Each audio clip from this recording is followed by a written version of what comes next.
বাংলাদেশের ধর্মীয় সংখ্যালঘু বিশেষ করে সনাতন ধর্মাবলম্বীদের লক্ষ্য করে পরিচালিত বিভিন্ন হামলার ঘটনায় এখনও উদ্বিগ্ন ভারত। দেশটির পররাষ্ট্র সচিব বিক্রম মিশ্রির সাম্প্রতিক সফর সেই উদ্বেগ দূর করতে পারেনি।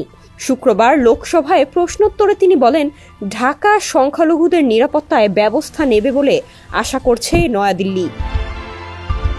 শুক্রবার পার্লামেন্টের নিম্ন কক্ষ লোকসভার অধিবেশনে অল ইন্ডিয়া মজলিস ই ইত্তেহাদুল মুসলিমিনের প্রেসিডেন্ট আসাদ উদ্দিন ওয়াইসি ভারতের পররাষ্ট্রমন্ত্রী এস জয়শঙ্করকে প্রশ্ন করেন, ভারতের কেন্দ্রীয় সরকার বাংলাদেশের উন্নয়নের জন্য শত শত কোটি ডলার প্রদান করেছে। আমার প্রশ্ন হলো, দেশটিতে বর্তমান ক্ষমতাসীন সরকার সেখানকার হিন্দু জনগণ ও মন্দিরগুলো রক্ষায় কি কি পদক্ষেপ গ্রহণ করেছে? জবাবে জয়শঙ্কর বলেন, এই ব্যাপারটি এখনও আমাদের উদ্বেগের উৎস।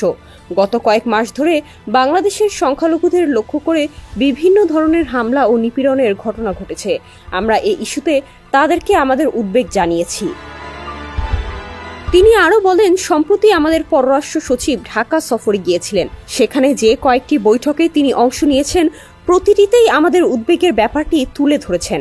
আমরা আশা করছি বাংলাদেশ তার নিজের স্বার্থেই সংখ্যালঘুদের সুরক্ষা নিশ্চিত করতে প্রয়োজনীয় পদক্ষেপ গ্রহণ করবে।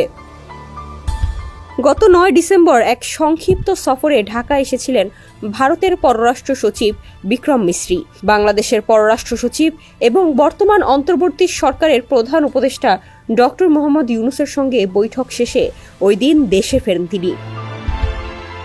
তিনি দেশে ফেরার পরের দিন মঙ্গলবার এক ব্রিফিংয়ে প্রধান উপদেষ্টার প্রেস সচিব শফিকুল আলম এক সংবাদ সম্মেলনে জানান, বর্তমান অন্তর্বর্তী সরকার ক্ষমতা নেওয়ার পর বাংলাদেশের সংখ্যালঘুদের লক্ষ্য করে হামলা সংক্রান্ত 88টি মামলা হয়েছে।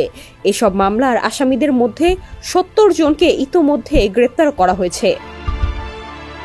ডেস্ক রিপোর্ট, সমকাল।